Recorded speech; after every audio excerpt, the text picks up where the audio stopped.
In 1969, a Princeton professor asked his physics students one weird question. Not how do we get to the moon? We'd basically already done that. The question was, is the surface of a planet really the right place to live? The answer was no, and that single classroom answer would quietly turn into a NASA project, get forgotten for 50 years, and then become the entire reason that the richest man on Earth is building rockets today. This is the space program that nobody remembers, and the billionaire who'd never let it die. Fast forward to 2019. Jeff Bezos walks out on stage and lays out a vision that sounds completely unhinged. Not a moon base, not a Mars city. He's talking about 1 trillion humans, that's 1,000 times today's population, living in giant manufactured worlds floating in space. Each one is a cylinder miles long, and it spins to fake gravity. Inside it, there's rivers, forests, cities, and weather. 1 million people per world. Bezos even said that the energy to travel between them would be so cheap that you could pop over for a day trip.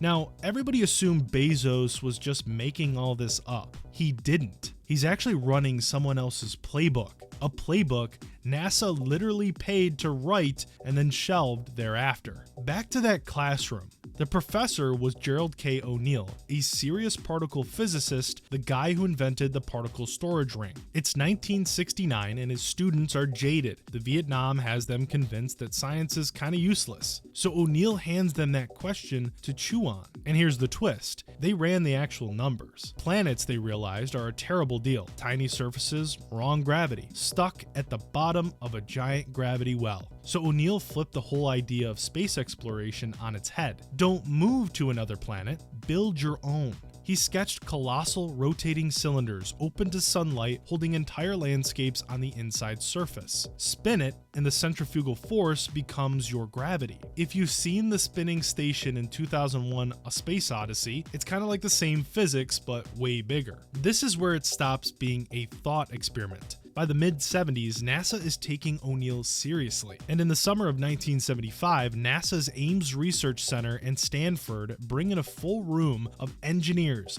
physicists, economists, and even architects for a 10-week deep dive with O'Neill as technical director. Their job? Design a real, livable space colony for 10 weeks. What they produced was wild. A spinning wheel called the Stanford Torus, a mile-wide ring home to 10,000 people with farms, a fake day-night cycle, and a giant mirror angling sunlight inside. NASA published the whole thing as an official report. For a few years in the 1970s, the US Space Agency seriously studied how to move humanity off the planet entirely, and then almost nobody ever heard about it again. So what happened? Reality mostly. The math worked, but the price tag was astronomical. The technology decades earlier, and post-Apollo, NASA's budget was getting gutted. Space colonies didn't survive the politics, the agency pivoted to the space shuttle, and the studies wrapped up, and O'Neill's dream got filed away as just a beautiful sci-fi. O'Neill wrote a book about it, The High Frontier, and kept the flame alive. He died in 1992 thinking that the dream would die with him. But one of the students sitting in his Princeton orbit in the 1980s was a kid named Jeff Bezos. Bezos didn't just take O'Neill's class, he ran the campus space club. He absorbed all of it, the cylinders, the spin gravity, the idea that Earth is for living and resting, and the heavy industry goes up there. He then built a company to make it all real. Put the 1970s NASA paintings next to Blue Origin's modern concept art, and it's almost the same picture. Bezos basically picked up a 50-year-old half-forgotten NASA blueprint and said, "We're going to build a road to space, then amazing things will happen." He's admitted that he won't finish it, probably not even close. He just wants to build the on-ramp and hand the blueprint to the next generation, the same way O'Neill handed it to him. So the next time someone calls Bezos' space cities a billionaire's fantasy, remember, that fantasy has a paper trail. It started with a question in 1969, became a real NASA project in the 70s, and got forgotten by almost everyone, except the one guy with enough money